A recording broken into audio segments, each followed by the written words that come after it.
Bom, eu queria agradecer a generosidade da Dora, vocês conhecem, tem que dar um desconto em tudo que ela diz. E é uma alegria muito grande estar aqui nesse curso de pós-graduação de vocês para falar da catolicismo e espiritualidade, o catolicismo como fonte de valores.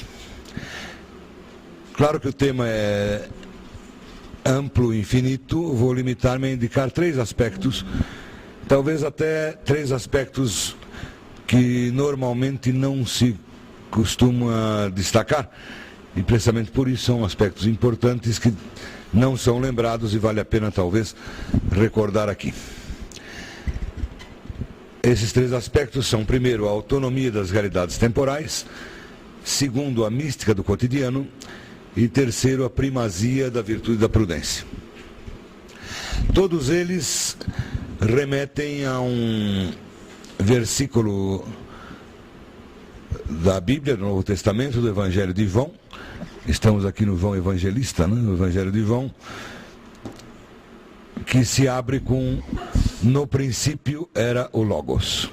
Então esse Logos, essa ideia de que o Logos é que criou tudo, tudo foi criado pelo Logos, do capítulo 1 de João, está na base desses 3 valores que vamos indicar brevemente aqui. Falar de catolicismo é problemático sob diversos aspectos.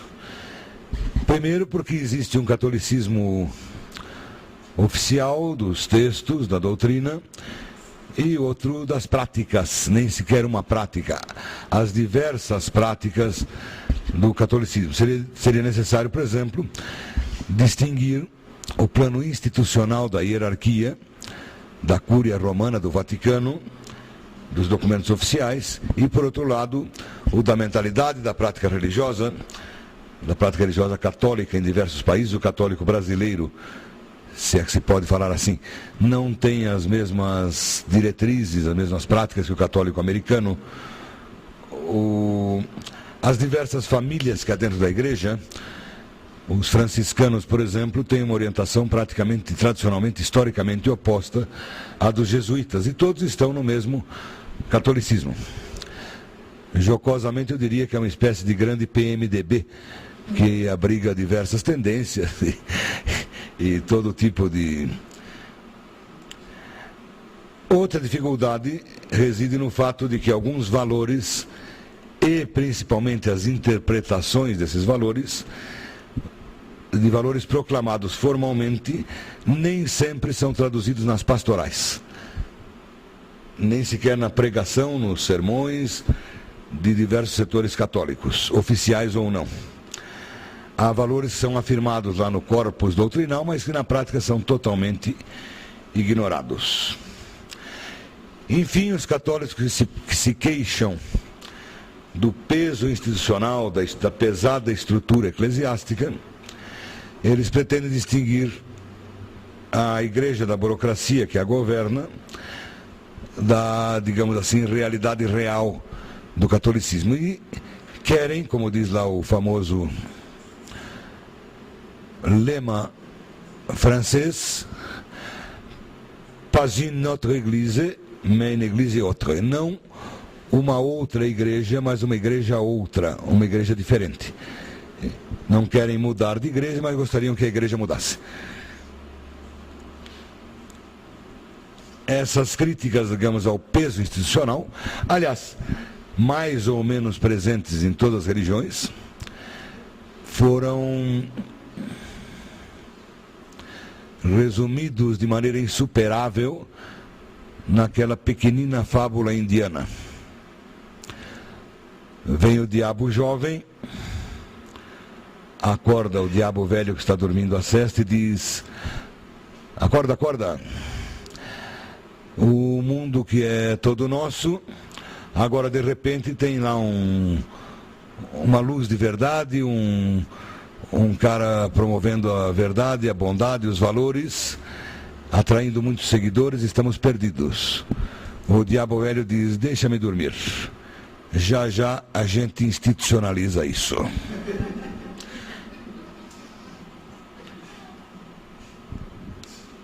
Jesus Cristo, ele mesmo, teve muito pouca preocupação institucional. Ele não criou código de direito canônico, não criou catecismos, não criou tribunais, não criou nada disso. Mas o institucional é obrigatório, acompanha todas as realidades humanas, e uma vez institucionalizado o institucional, é natural também que venham as disfunções, que talvez até acabem prevalecendo sobre a instituição. Bom, então, lembrando que temos um plano institucional e um plano real, há um plano, nesse plano real do catolicismo, há uma dimensão muito forte, mas invisível. Eu diria um catolicismo invisível, como existe também um espiritismo invisível. O João Camilo de Oliveira Torres, um grande sociólogo, dizia que o Brasil não é naturalmente católico, é naturalmente espírita. Quer dizer, todos nós, com uma carga cultural, recebemos um catolicismo invisível. O insuspeito José Saramago, prêmio Nobel, grande escritor português, dizia: há uma evidência, lá nos seus cadernos de Lanzarote, há uma evidência que não deve ser esquecida. No que respeita à mentalidade, sou um cristão. Alguém que era avesso diz que nunca rezou na vida, avesso a qualquer tipo de religiosidade, especialmente a cristã, diz que no que diz respeito à mentalidade, eu sou um cristão. Esse é um ponto que torna problemática, em alguns casos, a pretensão da laicidade do Estado. Para além de nós podermos ou não pôr crucifixos nas salas de aula, ou do feriado de Corpus Christi ou de Nossa Senhora Aparecida, que seriam feriados especificamente católicos e, portanto, incompatíveis com o constitucional, não há como eliminar o catolicismo, que está impregnado em diversas formas invisíveis, culturais. Nós não poderíamos falar em carnaval se não fosse pela quaresma. De repente você vai ter que abolir o carnaval no Brasil porque é uma coisa confessional, seria problemático. O descanso semanal é no domingo, que é o dia do Senhor. Eu vou pegar aqui um par de exemplos menos evidentes. Essa mentalidade religiosa, no caso especificamente católica, contagia também as nossas formas de falar. Quando eu vou cumprimentar alguém porque tirou um diploma, ou faz aniversário, ou porque foi eleito senador, eu digo parabéns. Em português é essa forma. Essa forma parabéns, tão usual, tão corriqueira, tão cotidiana, ela é profundamente arraigada na teologia católica.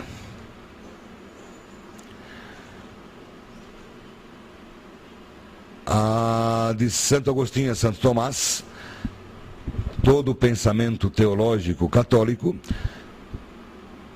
sobre o problema do bem e do mal nos levou a consubstanciar essa forma de congratulações, parabéns. Quando eu digo parabéns, eu estou afirmando 1000 anos de teologia profunda católica. Reparem no seguinte: o problema do bem e do mal, presente em todas as religiões, para o catolicismo superou a tentação do maniqueísmo. O maniqueísmo é estabelecer dois campos incomunicáveis: o bem, que é o espírito de um lado, e o mal, que é a matéria do outro. Então o bem vestido de branco são os mocinhos, o mal vestido de preto são os bandidos. E não há meio termo, é 0 ou 1, ou você é bom ou você é mau, e são só dois bandos.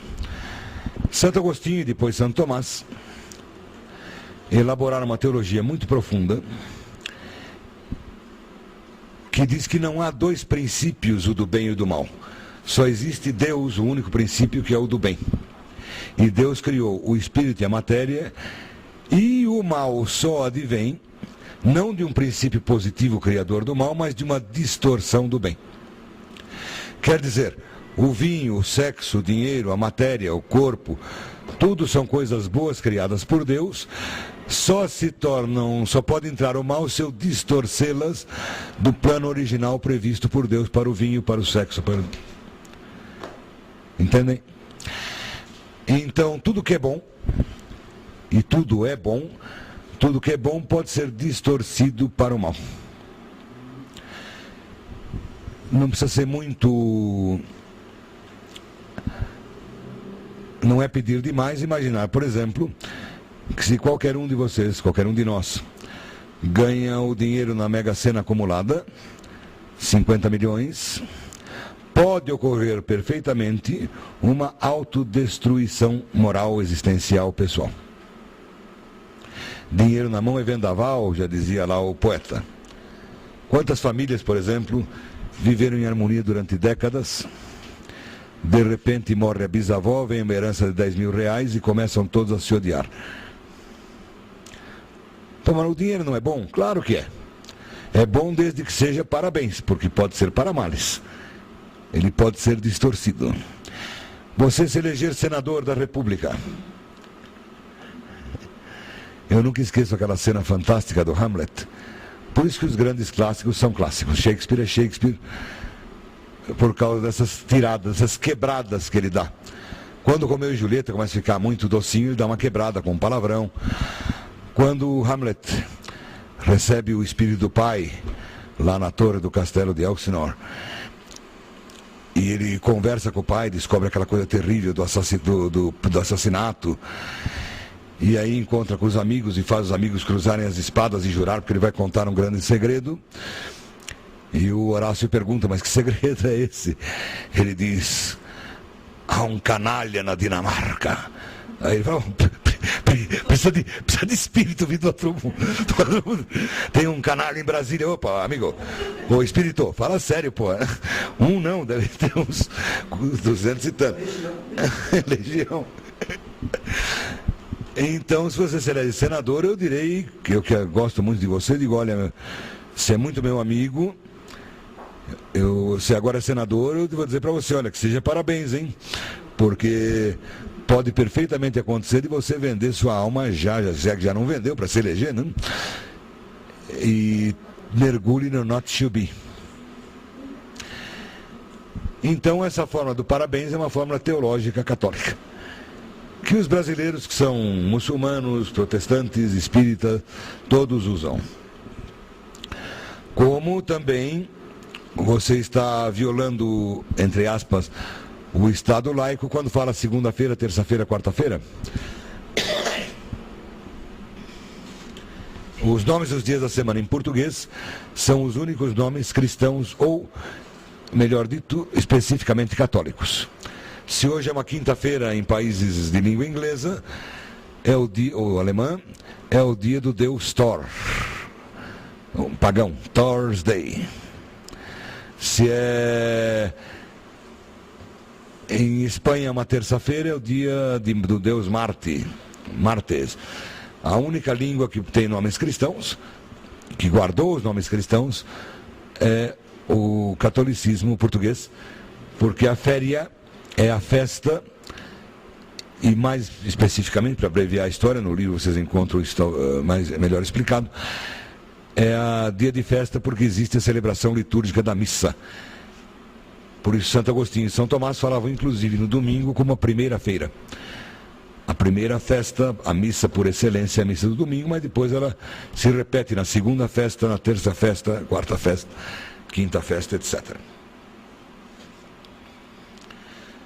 Bom, isso para falar do catolicismo invisível nessa impregnação em nossas formas de falar, nos nossos costumes. E agora vamos falar um pouquinho do conceito católico de criação, que está na base daqueles 3 valores que anunciávamos há pouco. Essa ideia de criação é uma ideia central e ela contém um elemento importante, que é que a criação, para o cristão, para o católico, pelo menos, ela é uma criação feita de modo racional. Deus cria pensando, Deus cria com design. Design em grego é logos. Para exemplificar o que é o logos, eu gosto de comparar com o meu isqueiro. Logos é uma estruturação racional desde dentro em algo. Este isqueiro, ele não funciona por acaso, ele tem uma estruturação racional, um logos, de tal modo que quando eu giro esta parte, produz uma faísca, ao mesmo tempo que libera o gás, faísca articulada racionalmente com o gás da fogo, e assim vai. Então existe uma estrutura racional que faz com que este isqueiro funcione. Quando ele não funciona, eu digo, há algo errado aqui. Eu vou procurar a razão, logos, pelo qual não está funcionando. Será que é porque falta gás? Não, gás ele tem. Então só pode ser porque o caninho está entupido. Agora sim, funcionou de novo. Voltou a estar bem o logos. Claro que esse logos foi dado ao isqueiro pelo logos de um engenheiro que o projetou. Quando João diz no começo do Evangelho que no princípio era o logos e que o logos, a inteligência criadora, Deus Filho, Deus Pai cria pela inteligência, pelo logos, pela sua inteligência, que é Deus Filho, está dizendo que esse mundo tem um caráter racional, que compete ao homem que participa no logos de Deus descobrir. O mundo foi criado de um modo racional. Não é por acaso que as estações se sucedem, não é por acaso que a laranjeira dê laranjas, não é por acaso que os peixes precisem da água. Tudo isso obedece a um plano logos, a um plano racional, a um design, que João diz no capítulo 1, no princípio era o logos e tudo foi criado pelo logos. Dessa criação pelo logos decorrem esses 3 pontos que vamos falar. Comecemos pelo primeiro, a autonomia das realidades temporais. A autonomia das realidades temporais é o grande problema hoje, não só religioso, mas também político, e do qual também talvez dependa até a sobrevivência do planeta.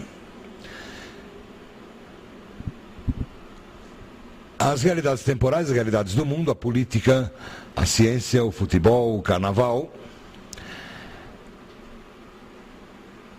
Do ponto de vista do catolicismo, teoricamente, pode ser que na prática os pastores católicos invertam isso no avesso, exigem uma autonomia, não podem ser controladas pela igreja. A política, o futebol, as leis de trânsito, a igreja não tem que meter o nariz aí, porque a própria igreja diz que não tem que meter o nariz aí, teoricamente. Há uma cena no Evangelho do capítulo 12 de Lucas, que é absolutamente fantástica, importantíssima, e que não é lembrada, pelo menos a parte mais importante, ninguém lembra, ninguém conhece. Eu já comentei isso, por exemplo, numa conferência diante de dezenas ou até centenas de seminaristas, padres e bispos, e perguntava que cena era essa e ninguém lembrava. Capítulo 12 de Lucas, todo mundo lembra, mesmo quem não é católico, mesmo quem nunca foi numa igreja, conhece a parte menos importante da cena evangélica. Aquela quando Cristo diz: olhai os lírios da onde? Do campo, olhai as aves do céu. Isso todo mundo conhece, se emociona, acha lindo, poético, põe até em letreiro na cozinha, na geladeira. Agora, por que razão Cristo manda olhar os lírios do campo, que não tecem nem enfiam, e nem Salomão em toda a sua glória se vestiu como eles? Por que razão manda olhar as aves do céu, que não fazem arado, plantação nem ceifam, e Deus dá alimento? A troco de que Cristo cria essas imagens. E aqui no começo, lá atrás, isso que é o que ninguém lembra, uma cena que eu nunca vi comentada em nenhuma das milhares de missas, dos sermões de missas a que eu tenho assistido na vida. Chega em Jesus um da multidão e ele diz: mestre, eu estou aqui com meu irmão e nós temos aqui uma herança e ele não está querendo dividir direito a herança comigo, está querendo uma partição, uma partilha injusta. O senhor podia dizer para ele, por favor, para ele me dar a parte que me toca? Uma briga por herança entre irmãos, um problema eterno, né? Agora há pouco falávamos disso, né? Certamente todos vocês em família ou vivenciaram ou testemunharam, sabem de alguém que teve algum problema sério por conta de coeficientes de herança. Quanto leva quocientes de herança? Quanto cada um leva? Aproveitando que está aqui o Mestre Jesus, o grande Rabi, que aliás é Deus, vamos ver se ele diz aqui, resolve isso para a gente. Ele deve tirar isso de letra, não é? Resposta de Jesus: mestre, por favor, fala para o meu irmão dividir direito a herança comigo. Resposta de Jesus é: tô fora, nem pensar. Quem foi que me instituiu árbitro, juiz entre vós? Tô fora, não quero saber, não sei nada de herança. Cristo se recusa a dar critérios concretos sobre como deve ser a herança, o regime de governo, a regra do impedimento no futebol, a alíquota do imposto de renda. Isso não é um problema religioso, a religião tem que estar fora. O que sim ele diz, o que sim ele faz, é uma condenação genérica da avareza, da cobiça, da ambição. Genérica. Não vai dizer 17,3%. Olhai os lírios do campo, olhai as aves do céu. Não sejam gananciosos, nem tenham cobiça, nem avarentos. Agora, quanto que é o quanto por cento aí, vocês são brancos, vocês que se entendam. Eu que sou Deus, não sei. É muito interessante notar como, por acaso, por coincidência pelo menos, esse mesmíssimo problema da herança aparece também no Islã. A Sura 4 do Alcorão, a Sura An-Nisa, as mulheres, dedica longos versículos ao problema da herança.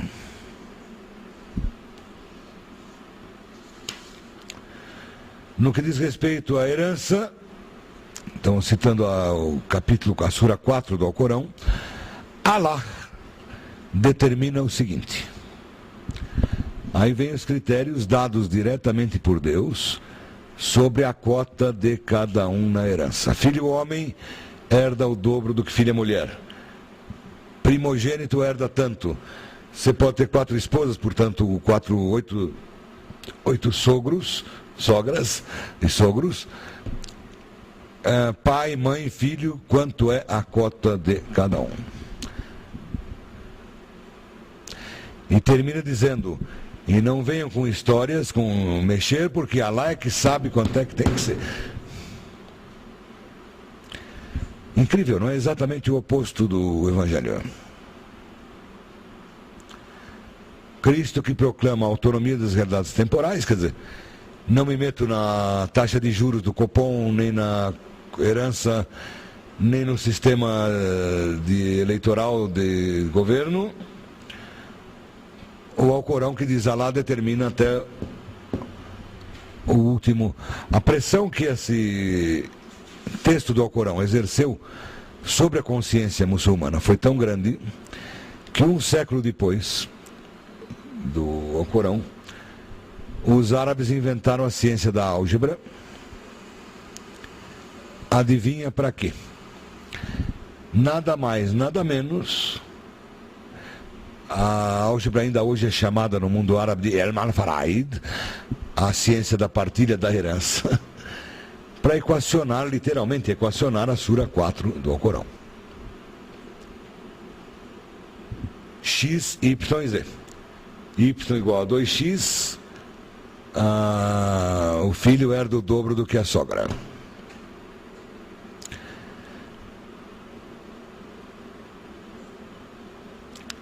Então, se o catolicismo, se o cristianismo, teoricamente, deveria se conceber como respeitando a autonomia das realidades temporais, a César o que é de César, a Deus o que é de Deus, o Islã, para o Islã, simplesmente não existe autonomia das realidades temporais, nem autonomia de coisa nenhuma.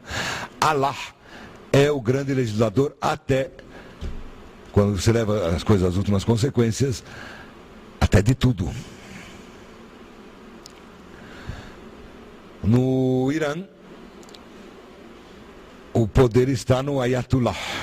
O governante político é um Ayatollah. Ayatollah em árabe, o Irã não fala árabe, mas os termos religiosos são emprestados da língua árabe, do Alcorão. Ayatollah em árabe significa sinal de Deus. Você imagina, por exemplo, que eu tivesse que obedecer ao Kassab ou ao Alckmin, como se fosse um sinal de Deus. O IPTU, sim, o IPTU é tanto, sinal de Deus, Deus me livre. No Irã você não tira um habite-se da prefeitura, são estados muçulmanos, aliás é muito interessante, todo mundo fala em estados islâmicos, ninguém fala em estados cristãos. Porque não existem, graças a Deus. Esperemos que continue assim, quer dizer, continue laico, que é muito mais saudável, e o próprio Cristo decretou, quis assim. No Irã você só tira um habite-se, tá, você construiu sua casa, fez um puxadinho, a prefeitura vai lá e só te dá o habite-se se o vaso sanitário, se a privada, não estiver voltada contra a Meca. Você não pode defecar contra a Meca nem em direção à Meca. Então tem uns ângulos, vem lá o topógrafo, fala, bom, Meca está para lá, então a privada tem que estar assim, assim, assado. No regime talibã do Afeganistão, quando estava em vigor, eles tinham o Ministério do Vício e da Virtude. Claro, se Allah é o único legislador. Então, o que eu posso ou não gritar num estádio de futebol é Allah quem determina. E havia uma série de normas para as torcidas. Em geral eram fórmulas religiosas.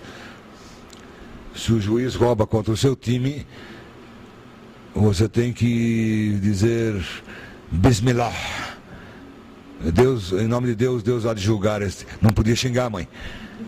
Não pode dizer palavrão, porque o Ministério do Vício e da Virtude, iluminado por Allah, vai te dizer o que você tem que fazer e o que você não tem que fazer.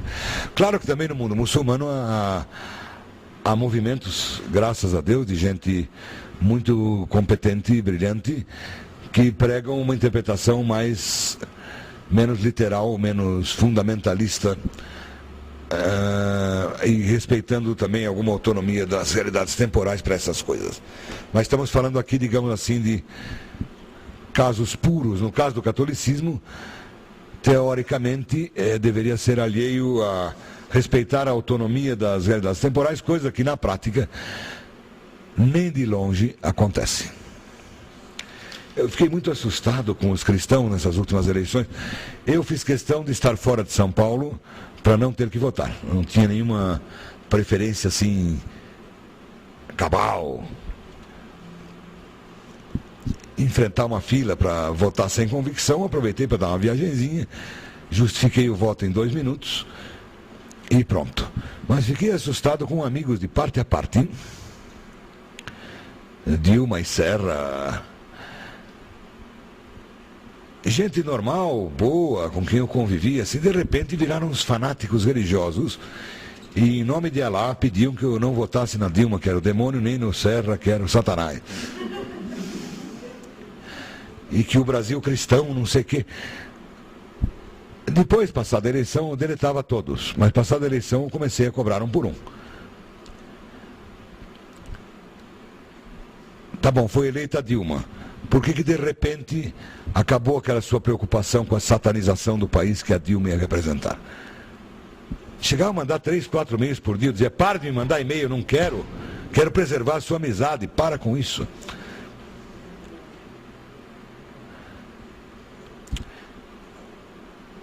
Enfim, são utilizações da religião indecentes, eu diria.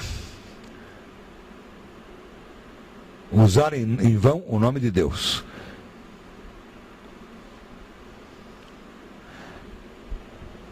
O grande teórico desse catolicismo sadio é o filósofo, o teólogo Tomás de Aquino, no século XIII.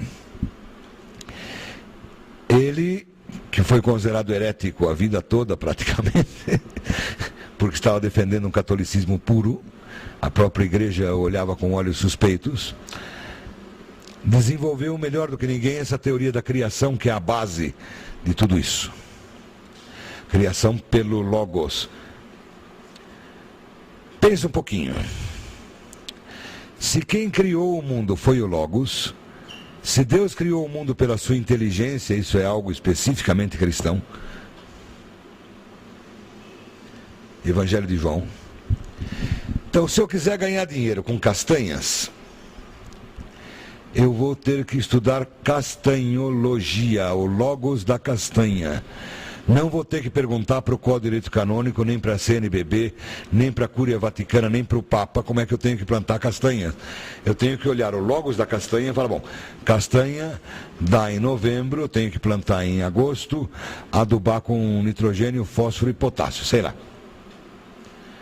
O Logos da castanha. Então é castanhologia. Se eu quero estudar o fígado, eu vou estudar hepatologia e não a Bíblia. Porque o Logos botou um Logos no fígado, o Logos botou um Logos na castanha. Então, a igreja, enquanto tal, não tem nada que dizer sobre a plantação de castanhas, sobre a partilha da herança, sobre a alíquota do imposto de renda, a taxa de juros ou o impedimento no futebol.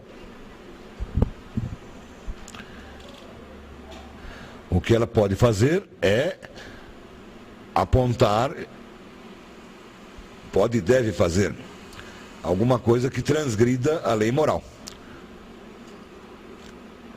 Agora, não pode chegar no plano concreto e falar, não, taxa de juros tem que cair para não sei quanto. Você tem que respeitar os cristãos que não são débeis mentais. Cidadão comum que vai estudar o problema do trânsito, da enchente, da taxa de juros, do raio que o parta.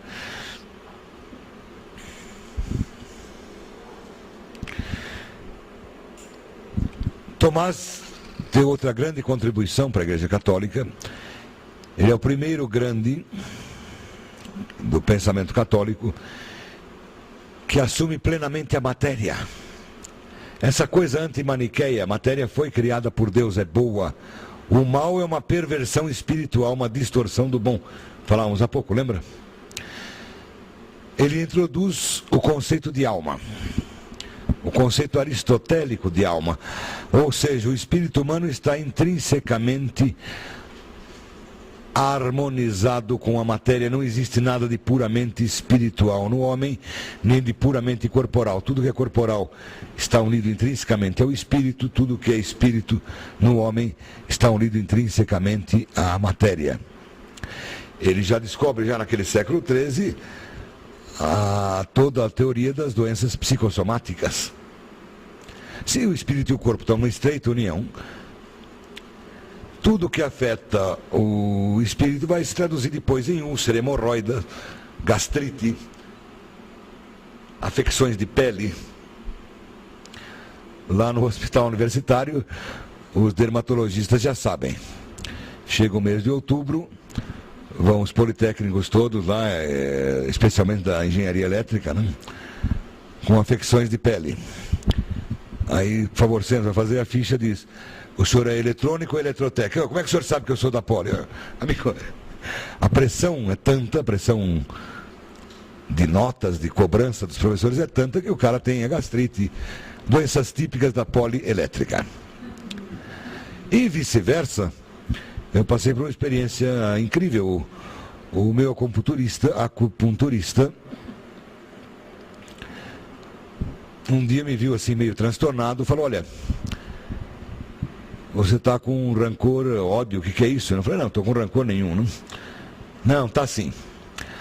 Posso aplicar uma agulha no ponto F2? Peraí, ó.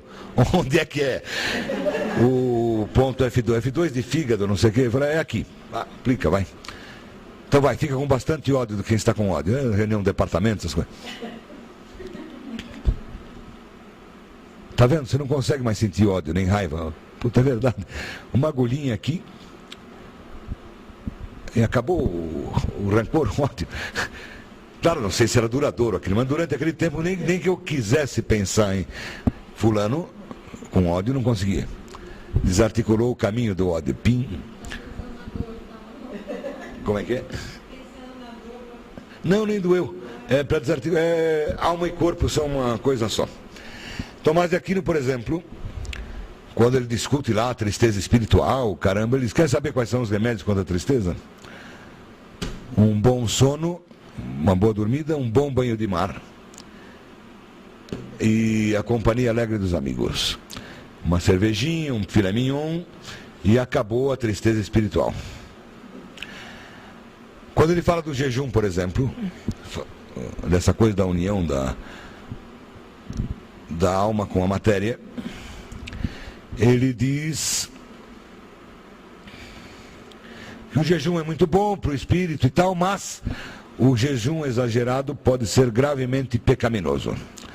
Quando impede que o professor prepare bem suas aulas, porque está jejuando pesado, que o pregador religioso pregue, que o cantor cante, que o marido não tenha potência sexual para ter relações com a sua esposa. Se o cara jejuou e, portanto, broxou, está pecando. Claro que você não vai ouvir nenhum pregador católico, especialmente da direita católica, por isso que eles detestam o São Tomás de Aquino, né? Adoram o tomismo, que é a falsificação do São Tomás, mas detestam o São Tomás. Bom, essa unidade de uma alma só, porque os católicos naquele tempo falavam que o homem tinha 3 almas, uma para circular o sangue e fazer a digestão, outra para apreciar um sorvete de creme, e a outra espiritual para fazer teologia mística. São Tomás diz: não, é uma única alma que faz teologia mística e faz a digestão. Você tinha uma pergunta, por favor? Tomismo é transformação Tomás num ismo, num partido filosófico. Quer dizer, a característica é que querem transformar o São Tomás, que falou, cujo princípio básico é a abertura e a universalidade, num compêndiozinho de manual de escoteiro. Querem transformar o São Tomás, cujo princípio básico era filosofia negativa e teologia negativa. Eu não posso saber compreender cabalmente nem o que é um mosquito, numa série de certezas articuladas sistematicamente, que ele nunca teve, nem nunca. É uma traição a São Tomás chamada tomismo, praticada abusivamente na Igreja Católica. O próprio São Tomás ficaria perplexo, iria processar por falsidade de... o meu nome que estão usando, meu dedo de imagem aqui, né?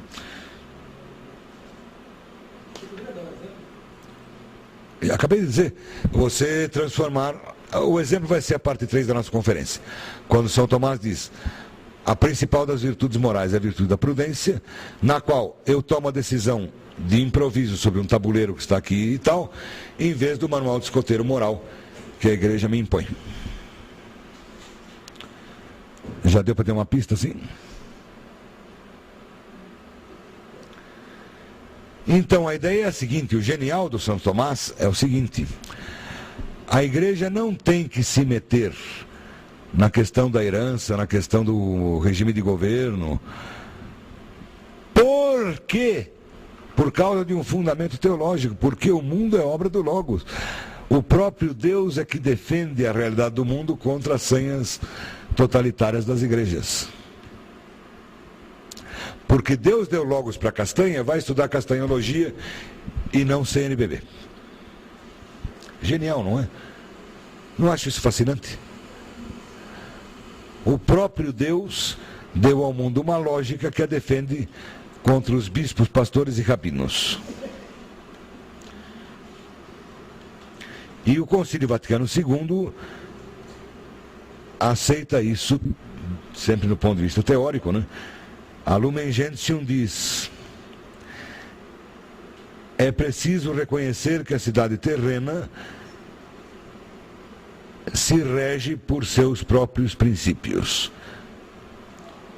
E a Gaudium et Spes diz: se por autonomia das realidades terrestres entendemos que as coisas criadas e as próprias sociedades gozam de leis e valores próprios, é necessário exigir essa autonomia.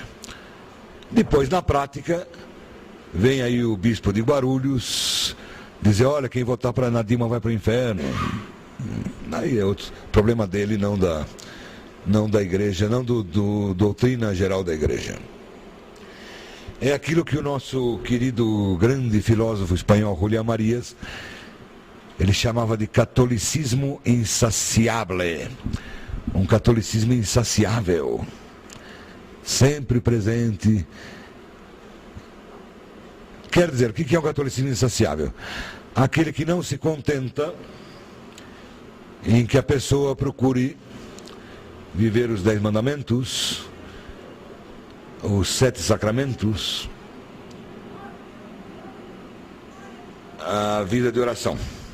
Além disso, há milhares de outros dogmas. Os dogmas da Igreja Católica estão resumidos no credo. Uma oração que dura 2 minutos. Em 2 minutos se diz todo. Mas para esse catolicismo insaciável, além de crer que são 3 pessoas em um só Deus, e que Jesus Cristo está real, substancial e verdadeiramente presente com seu corpo, sangue, alma e divindade na hóstia consagrada, além disso, é necessário opinar que o Geraldo Alckmin é o melhor para São Paulo. Opinar não. Ter a certeza dogmática de que Geraldo Alckmin é o melhor. Não tenho nada contra o Alckmin. Quem quiser votar no Alckmin, tudo bem, mas não faça por motivos religiosos.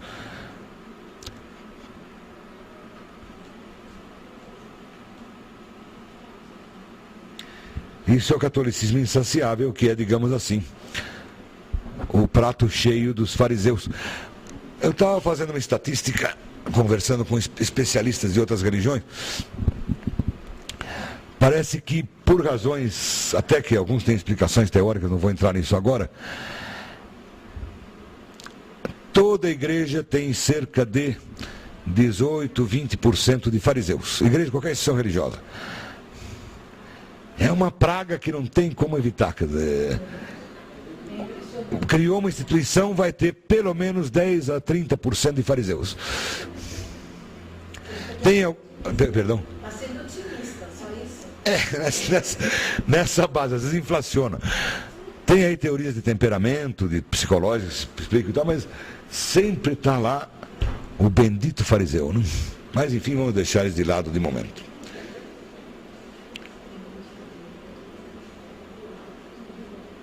Segundo ponto, o primeiro está dentro do razoável concluído, a autonomia das realidades temporais. Não há dogmas, exceto aqueles do credo que não tem nada a ver com imposto de renda e com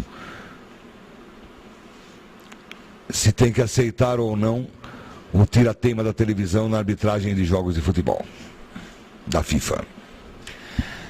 O segundo ponto é exatamente essa união espírito-material que nós estamos chamando aqui de mística do cotidiano. Se o espírito humano está intrinsecamente unido à matéria, se não existe espírito humano assim flutuando, nem naquela união extrínseca com a matéria, a união que eu tenho com a minha camisa é extrínseca. A união deste plástico do isqueiro com a cor dele é intrínseca, ele não pode ter a cor sem o plástico sem uma cor. A minha camisa, eu tiro a camisa e pronto. O homem, segundo a concepção católica, aliás, no século XV, se não me engano, no Concílio de Viena, conceito aristotélico de forma, a alma como forma do corpo, a alma intrinsecamente unida à matéria, virou verdade de fé religiosa católica. Nós temos um dogma aristotélico. A alma, a forma aristotelicamente entendida como intrinsecamente unida ao corpo, é obrigatório para o católico. Tanto quanto dizer que tem Deus Pai, Deus Filho e Deus Espírito Santo. Se eu disser que a alma é um espírito justaposto à matéria, eu estou fora da igreja. Então, se isso é assim, a experiência religiosa, a mística, vai se dar principalmente no cotidiano. Por isso que eu adoro a poeta Adélia Prado. Ela mesma se intitula Mística do Cotidiano. Numa entrevista que ela me deu há muitos anos, quando ela ainda não era tão badalada, ela dizia o seguinte: onde é que estão os grandes temas? Para mim, aí é que está o grande equívoco. O grande tema é o real. O real é que é o tema. E onde é que nós temos o real? Na cena cotidiana. Todo mundo só tem o cotidiano e não tem outra coisa. Eu tenho essa vidinha de todo dia, com suas necessidades mais primárias e reprimíveis, e é aí que a metafísica pisca para mim. É a coisa da transcendência. Quer dizer, a transcendência pousa nas coisas, ela está pousada ou encarnada nas coisas. Acaba de sair, faz uns 4 meses, o último livro dela, depois de um longo tempo sem escrever, Adoração do Dia. A duração do dia, adoração do dia. O cotidiano. Não há fórmula que resuma melhor toda a visão de mundo católica do que esse verso que eu vou ler agora da Adélia Prado. De vez em quando, Deus me tira a poesia. Eu olho pedra e vejo pedra mesmo. Quando Deus me tira a poesia, eu olho pedra e vejo pedra mesmo.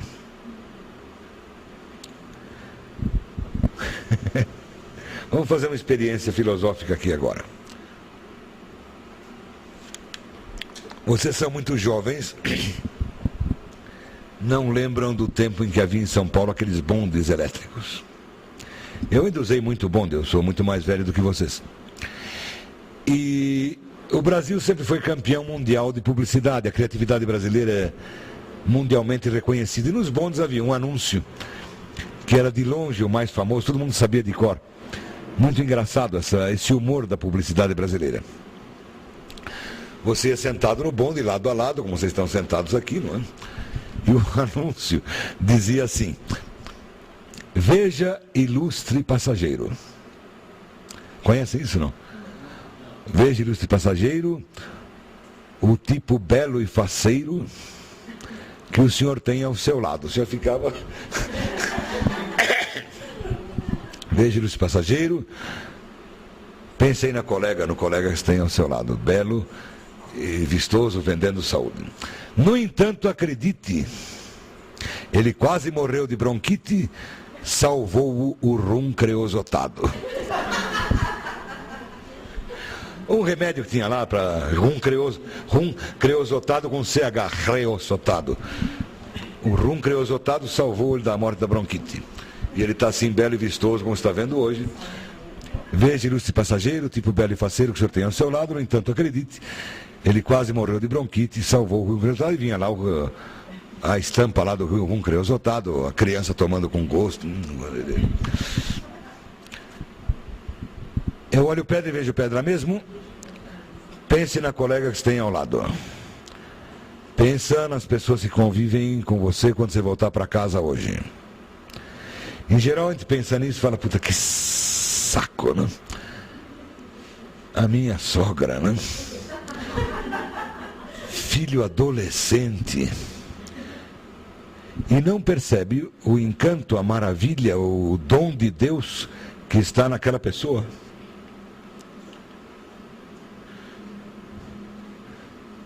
Até na minha sogra. A minha sogra caiu do céu. Quebrou a vassoura, como esses outros.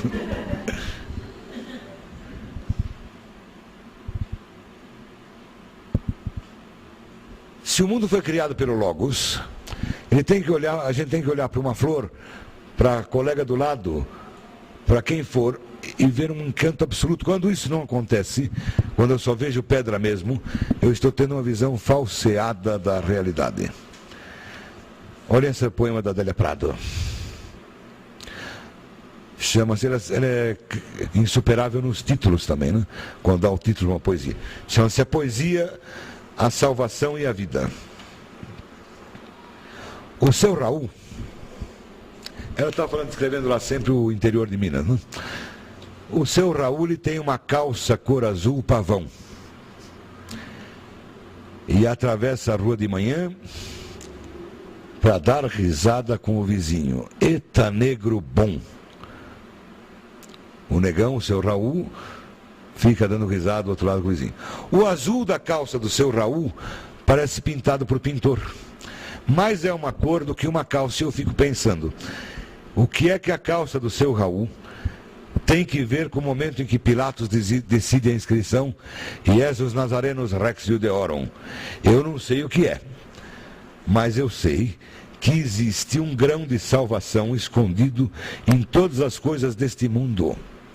Senão, como explicar que o rosto de Jesus tem manchas roxas, reluz o broche de bronze que prende as capas nos ombros dos soldados romanos, o raio fende o céu, amarelo azul profundo, a calça azul do seu Raul, para mim ela faz parte da Bíblia.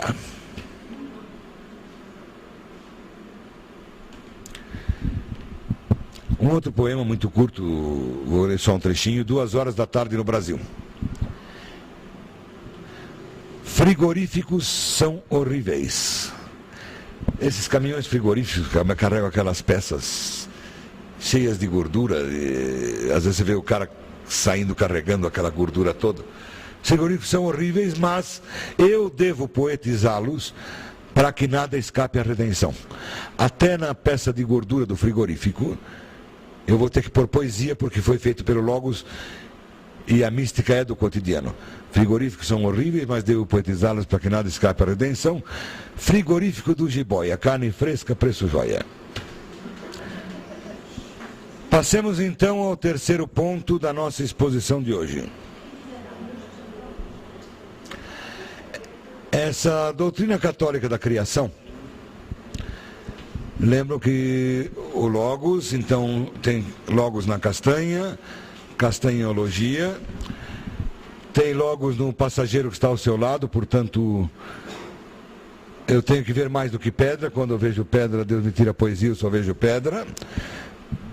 Eu tenho que ver o encanto do mundo. Mas tem também o outro lado. Se o mundo foi criado pelo Logos, ele é inabarcável pelo homem. Por isso, inabarcável, incompreensível. Eu falei incompreensível. Compreender é abarcar totalmente. Nenhum filósofo de São Tomás jamais saberá o que é uma mosca. É por isso que não dá para fazer tomismo. Como é que você vai botar num ismo, numa escolinha de pensamento, um cara que diz que não dá para saber o que é uma mosca? Um mosquito.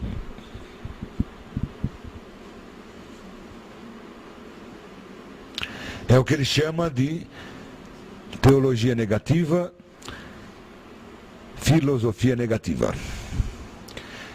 A rigor, sobre Deus, então, nem dá para discursar direito, porque a nossa linguagem derrapa. De repente eu vou falar, Deus é justo. Justo é uma palavra que eu uso aqui para pagar o português do bar pelo maço de cigarro que ele me deu. É justo que eu dei para ele R$3,20. Ele me deu um cigarro, eu devo a ele. Quando eu cumpro meus deveres, minhas dívidas, eu cumpro minhas obrigações de justiça. Deus não deve nada para ninguém. Não dá para falar, usar a nossa linguagem para Deus. Então toda a nossa teologia é meio que metafórica. Por isso que não tem tomismo. Não tem verdades estabelecidas. E a filosofia também. Não dá para saber o que é uma mosca, porque a mosca foi criada pelo Logos, então tem um excesso de luz. Eu tenho um orientando agora estudando São Tomás e Paulinho da Viola. Eu tenho um orientando agora estudando São Tomás em Paulinho da Viola. E esse aspecto do pensamento negativo no doutorado dele é decisivo. Sei lá não sei não, a mangueira é tão grande que não cabe explicação. Isso é Paulinho da Viola e é São Tomás puro. Há excesso de luz no mundo, por isso que eu não posso compreender. É demais para minha pobre cabeça. É o Logos de Deus demais na pedra. Esse lado negativo que não nos deixa certezas nem nada, quando se aplica à conduta humana, às minhas decisões, esse grande, decisivo, talvez o principal problema existencial do homem, que é ter que decidir, terrível, não? Compro ou não compro, caso ou não caso, falo ou não falo, corto ou não corto, respondo ou não respondo.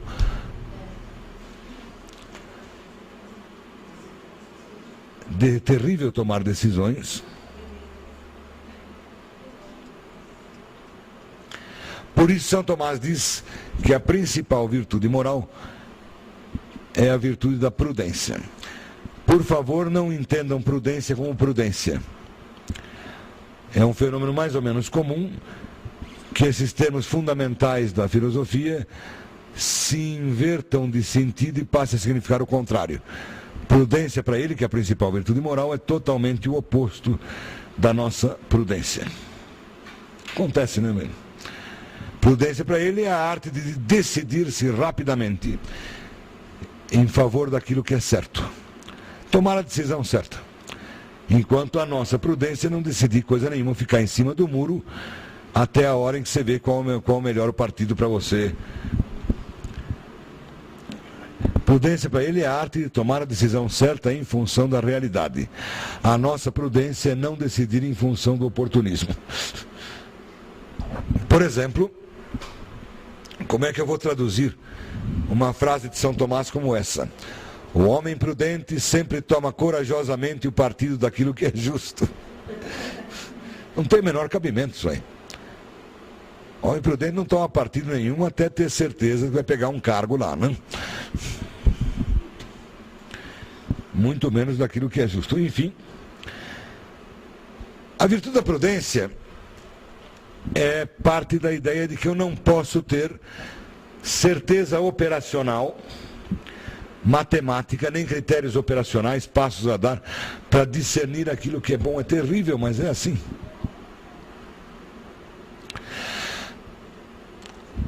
É uma virtude intelectual, olha que bonito, a principal das virtudes morais é uma virtude da inteligência, que sabe discernir o que é bom do que não é bom. E o mais difícil, essa visão da realidade, é só metade da prudência. A outra metade é transformar essa realidade de vista em decisão de ação. Aquela realidade que eu vi, que não é fácil ver. Sabe quando você diz assim, puxa, se eu soubesse não teria feito essa faculdade. Se eu soubesse não teria... A prudência é saber antes. Prudência é prudência, ver antes. Sabe quando você saca que isso não vai dar certo? E às vezes, coitada, a outra pessoa está lá. Não, mas é o amor da minha vida, pula fora. Essa bruxa, só você que não vê que essa bruxa vai te infernizar a vida. Está atrás da tua grana, seu idiota. Será que você não vê? Esse ver é a prudência. Claro que a hierarquia da igreja, os padres, os bispos, os pastores, os rabinos vão detestar a virtude da prudência. Por isso que eu nunca ouvi numa pregação católica nenhum pastor falar da principal das virtudes, segundo São Tomás, que é a virtude da prudência. Porque a virtude da prudência deixa a decisão na mão do cidadão. já que não existe nenhum manual de escoteiro moral, nem regrinhas, porque a realidade é misteriosa, ele que tem que discernir o certo do errado. E aí, o que é que sobra para o padre, para o bispo, para o pastor, para o rabino? Nunca ouvi uma pregação sobre a principal das virtudes. Falam de tudo nas igrejas, menos de que é o cidadão que tem que ter a suficiente honestidade, limpidez intelectual, vergonha na cara de ver a realidade certa.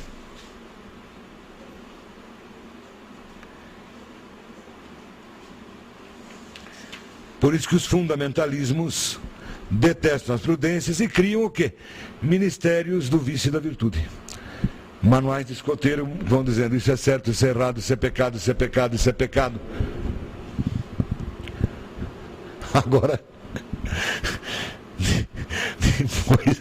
depois de 30 anos de AIDS e tudo, o Papa vem dizer que em certos casos, talvez...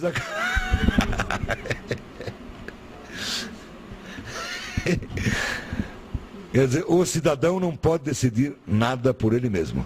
Tem que ser tutelado, porque ele é um débil mental, então ele tem que ser tutelado pelos códigos, pelos regulamentos, pelos manuais de escoteiro, pelos padres, rabinos, pastores.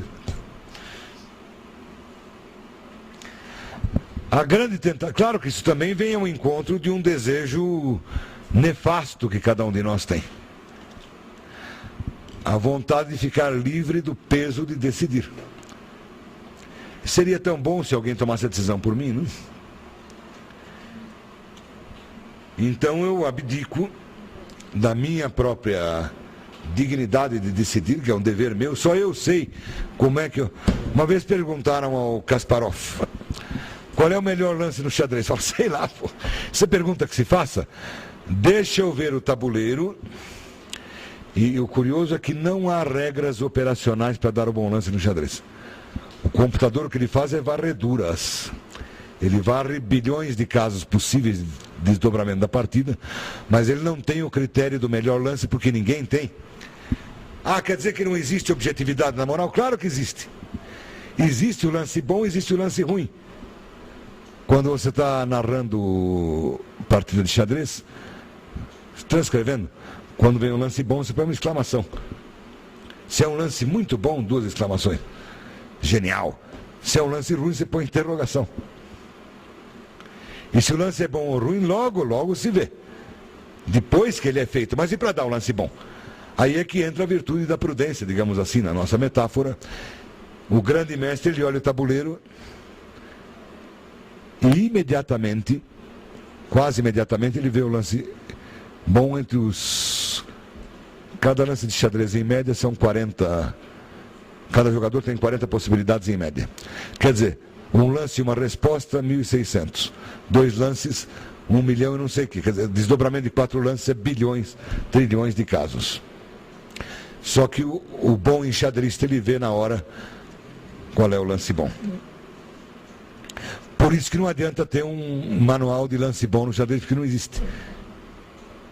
Existe um tabuleiro e o cara olha e fala, ah, por isso que ele é um bom xadrista.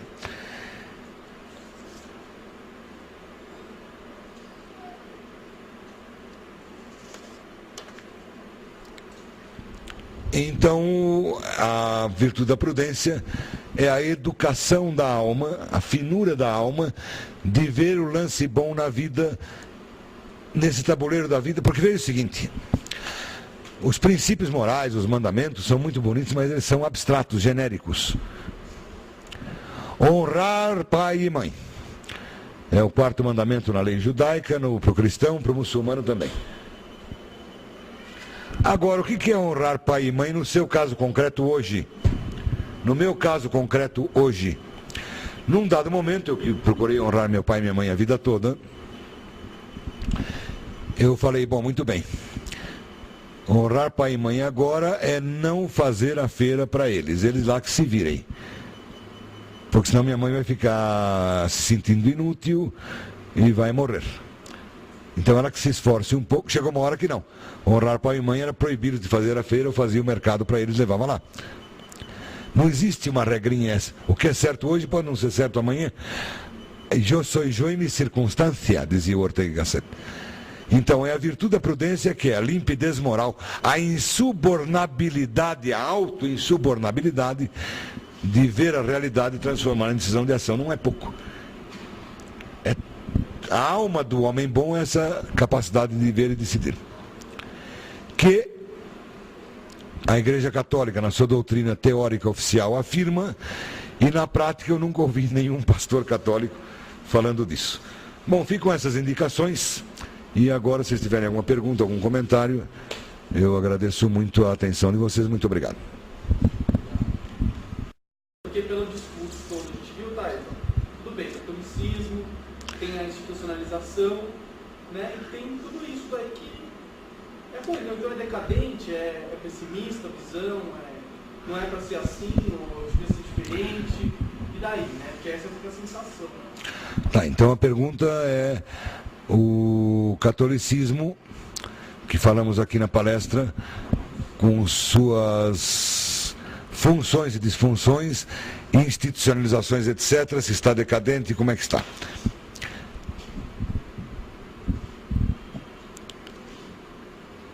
Os católicos cremos que a Igreja é animada pelo Espírito Santo.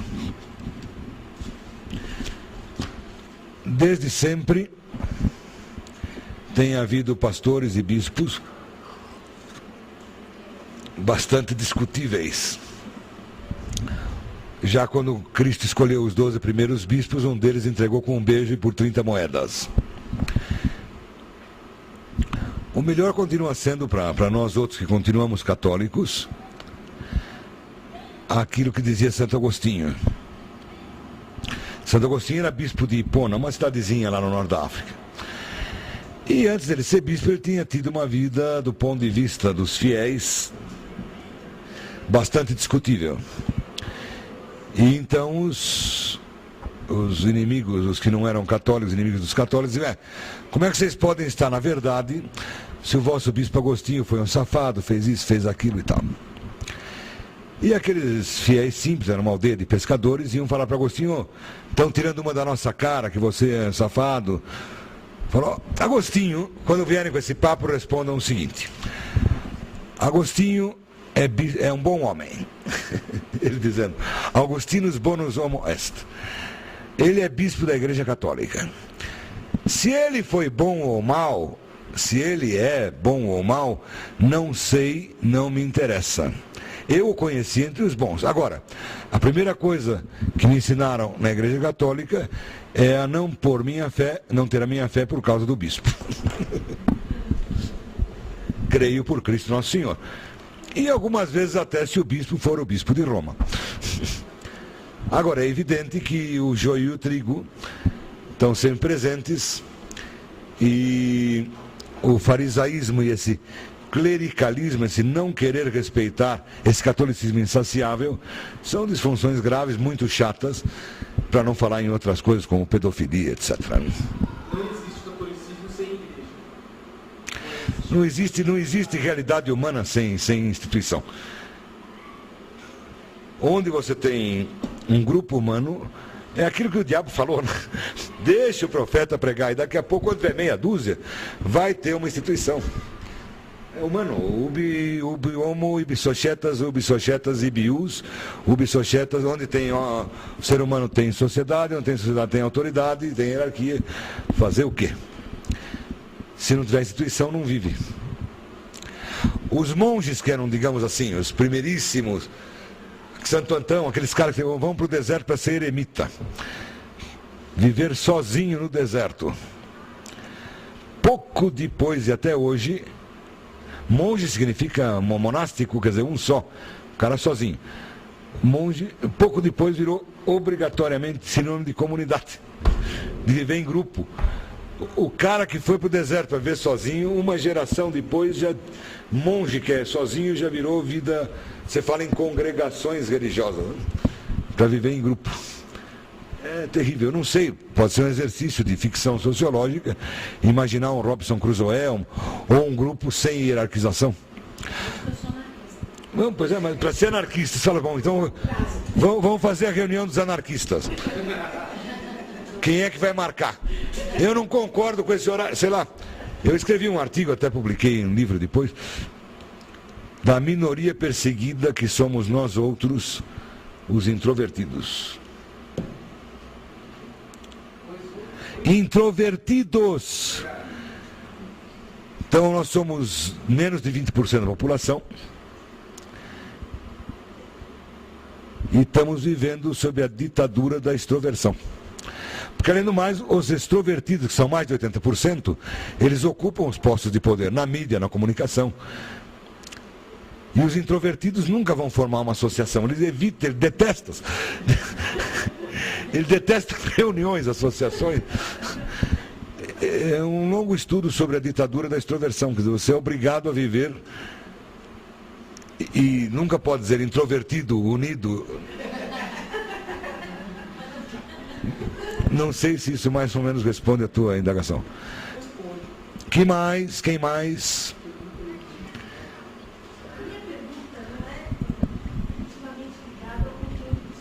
Claro. Mas eu acho que é uma coisa que todo mundo hoje em dia fala, para pessoas que são espíritas, que eventualmente Eu não ouvi bem. em missas ou em casamentos, nós somos espíritas, Sei. que temos um passado no catolicismo, como eu tive, e que tinha o hábito de frequentar missas, fazer todo aquele processo da primeira comunhão e tudo mais. Hoje em dia, todo mundo que conversa com a gente a respeito de missa, de casamentos, a gente percebe que houve uma mudança muito significativa no conteúdo que é colocado hoje pelo padre. Então hoje se fala em espiritualidade, fala-se que a morte não cessa os sentimentos, a lição é muito mais otimista, muito mais espiritualista. Eu queria saber assim, do senhor, como que esse conteúdo se modifica hoje dentro dessa rotina católica, da missa, do casamento, e como que isso é repercutido no Vaticano? Ou seja, lá a missa também está mais moderninha, está mais espiritualizada, ou é aqui na América Latina, na América do Sul, onde a gente tem uma espiritualidade mais assim, espontânea? É uma dúvida minha. Muito bom. Eu pediria licença para, num primeiro momento, você tocou uma questão tão importante que eu poderia usar para preencher, sem fugir nada da tua pergunta, preencher uma lacuna importantíssima que faltou no discurso inicial e que pode depois ser editado aí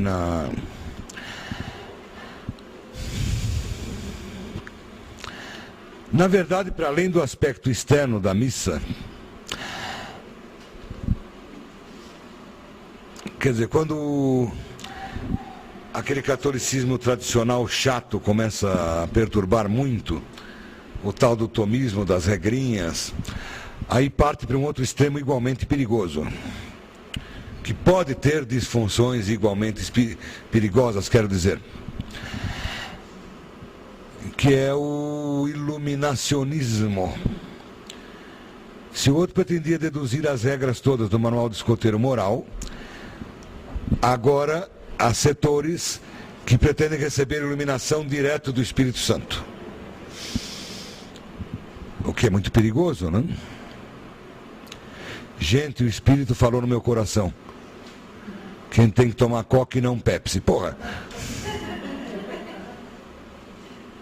Quer dizer, a decisão já não é mais o critério, aquela limpidez racional da inteligência, da prudência. É porque o Espírito botou no coração do iluminado. Eu tenho um amigo que sofreu muitíssimo, coitado. Pior que às vezes dá certo, né? Essas profecias malucas às vezes dão certo e o coitado tá... Eu tenho um amigo, coitado, que ele estava sofrendo um drama pessoal, íntimo, que ninguém sabia, só os mais chegados, que ele não sabia se ele ia virar padre ou não. Então estava discutindo com seus botões, consigo mesmo, e foi numa missa aí pentecostal, onde o padre muito iluminado falou: bom, agora cada um põe a mão no ombro do vizinho e diga o que o Espírito Santo está soprando. E ele não sabia se ele casava ou se ia virar padre. E aí a moça falou: o Espírito diz que você tem que se entregar totalmente ao Senhor. ainda bem que ele tinha um amigo como eu, senão ele ia ter virado padre, não era o caso. Falou, entregar totalmente ao Senhor, se arrumar uma boa moça e cumprir o plano de Deus, que é casar com ela. Mas de repente, em todas as igrejas, nessas igrejas pentecostais evangélicas, tem se cometido, nos católicos também, barbaridades, porque o Espírito ilumina lá o pastor, o padre, ele fala uma bobagem qualquer, e como é em nome de Deus, a turma acredita, e depois que casou, como é que vai fazer? E depois que comprou, o que vai fazer? Comprou o imóvel que o Espírito falou que era para comprar, e era mó mico.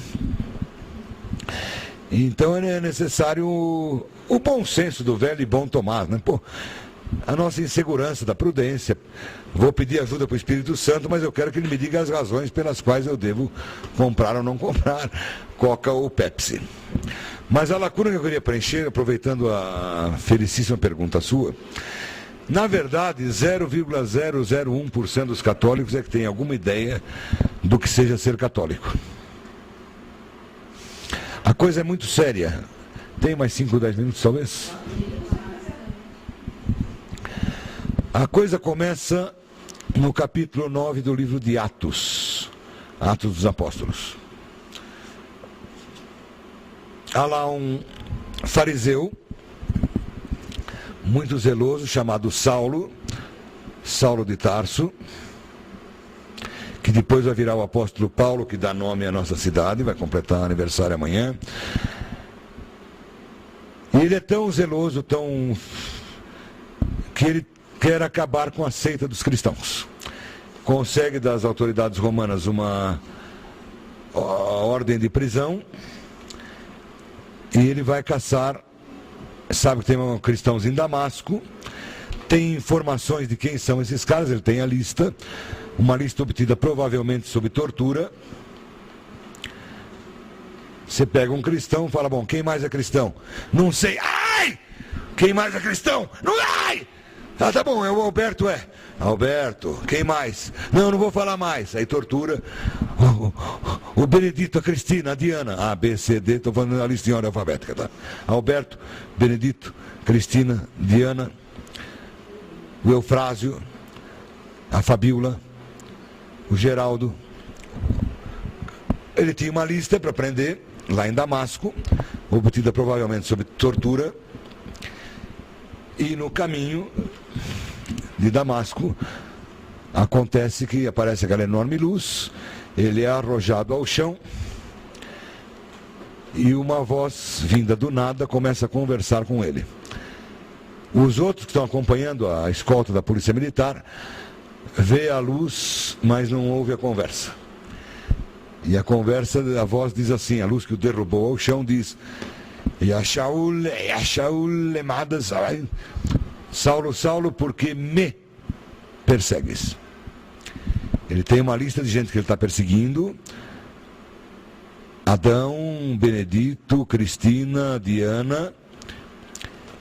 E ele diz: Manantayarab, quem és tu, Senhor, que diz que eu te persigo?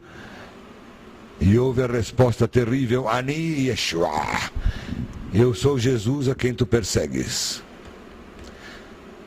Ele fala: peraí. Tem aqui Abel, Benedito, Cristina, Daniela, Fabiano.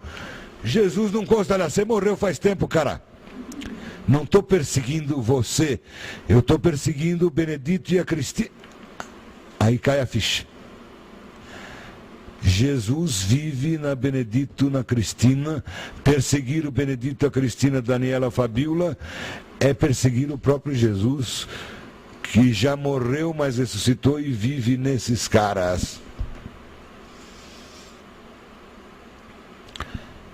Aí vai entrar o conceito decisivo, diferenciador do catolicismo, ou de algumas outras igrejas cristãs também, do cristianismo, que é o conceito de participação.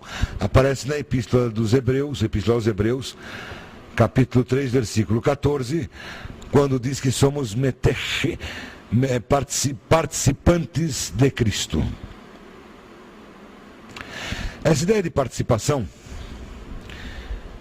é a ideia central da filosofia de São Tomás de Aquino, tanto para a criação quanto para a graça, tanto para o plano natural da vida terrena, quanto para o plano sobrenatural da vida cristã. Participar, ensina São Tomás, admite 3 interpretações na linguagem comum. Uma primeira, mais reles, partem capere, participar, tomar parte, etimologicamente, num sentido material de um todo material. 6 pessoas participam de uma pizza, cada um toma parte materialmente, uma fatia da pizza, e cada vez que cada um toma a sua parte, o todo material se esgota porque acabou a pizza. Se quiser, manda vir outra, mas essa acabou, porque cada um participou, partem capere, tomou parte. Num segundo sentido, você pode usar participação também em português, no sentido de um todo imaterial, uma notícia, por exemplo, uma informação. Participamos aos amigos e clientes que nosso novo endereço é tal. E o terceiro sentido, que é o sentido decisivo para entender o conceito católico de criação e de graça, conceito católico da graça, que é ter como contraponto do ser. Participa quem não é, mas tem. Vamos ver se nos entendemos. Exemplo de Tomás. O fogo é calor, o calor é fogo. Ok? Alguém duvida que o fogo é calor? Que o calor é fogo? Senão pode pôr a mão aqui no fogo. O metal, ele tem calor, ele não é fogo, ele não é calor. Ele participa do calor que é o fogo, que é no fogo, na medida em que ele participa. Ele não é, mas tem. Eu, a castanha, a formiga, o rio Tietê, nós não somos o ser. Nós temos o ser. Deus é o ser e Ele dá à formiga e a mim o ser em participação. Eu tenho o ser participando no ser que é Deus. Jesus Cristo é o Filho de Deus. Eu tenho a filiação divina na medida em que eu me uno a Jesus Cristo, participo da vida dele e, portanto, da filiação dele. Eu não sou filho de Deus, eu tenho a filiação divina em Cristo. Uma vez um coitado de um cristão panaca, que só ele quis fazer média num desses encontros religiosos com um muçulmano, e falou: não, todos nós somos filhos de Alá. Pra quê, meu? A coisa mais ofensiva, para você dizer para o muçulmano, é que Alá tem filhos. Para o judeu também, não. Talvez o povo de Israel como um todo, mas não pode dizer para o muçulmano: você é filho de Deus. Ele fica ofendidíssimo, isso é uma blasfêmia. O cara quis dar uma de gostoso. Não, todos, vem um abraço, todos somos filhos de Alá, de Deus. Filho de Deus o caramba. Só o cristão afirma essa filiação como participada em Cristo. Quer dizer então que quando eu sou batizado, eu recebo a graça que é a participação na vida de Cristo. Então isso muda, filha, você que perguntava da missa. Isso muda totalmente a perspectiva religiosa normal. O cristão não é um cara que adere a um código ou a um livro como a Bíblia ou ao Código de Direito Canônico ou ao Catecismo da Igreja Católica. Ele é cristão porque ele está plugado em Cristo, recebendo a própria vida de Cristo, e não uma religião de livro. O próprio Catecismo da Igreja Católica diz isso. Por mais importante que seja a Bíblia, tudo para o cristão, o catolicismo não é uma religião de livro. É a vida da graça, ou seja, plugar-se, participar da vida de Cristo. A moral também deixa de ser um código de conduta, um manual de escoteiro moral.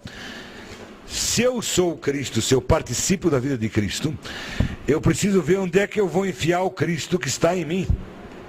Em que esgoto eu vou enfiar esse Cristo? Em que mensalão? Em que bueiro? Então a moral para o cristão passa a ser o seguinte: olha, se eu estou participando de Cristo, se você é Cristo também, eu tenho que tomar muito cuidado, eu tenho que ter um imenso respeito, tenho que ver mais do que pedra em você. E em mim também. Eu não posso misturar esse Cristo que eu recebi de graça. Então a missa ela é... Isso nenhum católico sabe, nem os padres, nem os bispos. Mas a doutrina católica, o catecismo da Igreja Católica, São Tomás é claro nesse aspecto. Ela não é um encontro com a comunidade, não é a ocasião, ouvir a palavra de Deus, não é um culto. Quer dizer, ela é tudo isso a partir de um ponto central, que é o seguinte: a missa para o católico é a renovação do sacrifício de Cristo, pelo qual, na missa, eu que estou unido a Cristo, vou poder, por Cristo, com Cristo e em Cristo, unido a Cristo, enviar ao Pai as minhas pedras cotidianas, a minha vida cotidiana. No próprio texto latino da missa tem um momento que diz assim: nós estamos aqui, ó Pai, para oferecer-te nossas coisas, nosso dia, minha semana, a alegria de ter estado aqui com vocês, a dor de dente que eu vou unir à cruz de Cristo, o júbilo pelos 4 gols que o Neymar enfiou no Paraguai, cada um mais bonito que o outro. Essa a sogra, a minha vida cotidiana toda, que não tem valor nenhum, eu vou oferecer a Deus Pai. Aí Deus Pai fala: quem está me enchendo aqui com orações, oferecimentos, pedidos de perdão, louvores? O Jean, tira esse cara, esquece, não sei. Ei, espere, o Jean está vindo no arrasto, participando do meu filho Jesus. Eu vou ser obrigado, que nem o Zagallo, a engolir esse Jean, porque ele está vindo arrastado no arrasto de Jesus, que é meu filho, esse eu aceito. E como eu estou unido a Cristo, plugado em Cristo, participante meterroi de Cristo, então o Pai é obrigado a me aceitar. Uma vez eu assisti uma missa fantástica, participei de uma missa fantástica de um dos grandes heróis do século XX, que era aquele bispo vietnamita, não sei pronunciar o nome dele. Estava lá em Fátima, em Portugal, por acaso quem estava celebrando a missa, e eu nem sabia que língua era. Ele estava celebrando em vietnamita. Mas quando ele fazia aquele gesto por Cristo, com Cristo e em Cristo, eu que não entendia patavina, estava sendo, pela fé católica, levado ao Pai por Cristo, com Cristo e em Cristo naquela missa. Então a missa eu posso entender uma palavra, pode ser mais alegre, menos alegre, mais musical, menos musical, mais América Latina, menos América Latina. O que importa essencialmente, claro que essas outras coisas acompanham a essência, ser levado ao Pai, enviado ao Pai. A palavra missa tem a ver com enviado, emissário, missiva, missionário. Missa é enviar. Enviar ao Pai todo o meu cotidiano, que passa a ser aceito pelo Pai, porque vai por Cristo, com Cristo e em Cristo. Isso é a essência do catolicismo. Agora deixa eu complementar uma pergunta. Uma das discussões do Abelardo, pelos quais ele foi perseguido, foi porque ele dizia que essa conexão que o padre faz, que o sacerdote faz, né? Se ele próprio não estiver, se ele estiver em pecado, ele não é capaz de promover isso. Até que ponto, quer dizer, você pode dizer que hoje vão pegar esses padres pedófilos, né? Enquanto no exercício do sacerdócio eles continuam tendo esse poder ou não? Não, juridicamente, depois é o seguinte, quer dizer, vamos supor que, admitindo que por fé você sabe que Deus deu esse poder, que os apóstolos podem ordenar e que ninguém é digno de impersonar a Cristo no sacerdócio. A igreja, sabiamente, a meu ver, diz que os sacramentos agem ex opere operato, agem por sua própria força e não pela dignidade ou baixaria ou do ministro. Então, se eu vou me confessar com um sacerdote pedófilo, e eu tremo de medo, por exemplo, de me confessar com certos sacerdotes que eu descobri que são, não sei se pedófilos, mas são o fim da picada de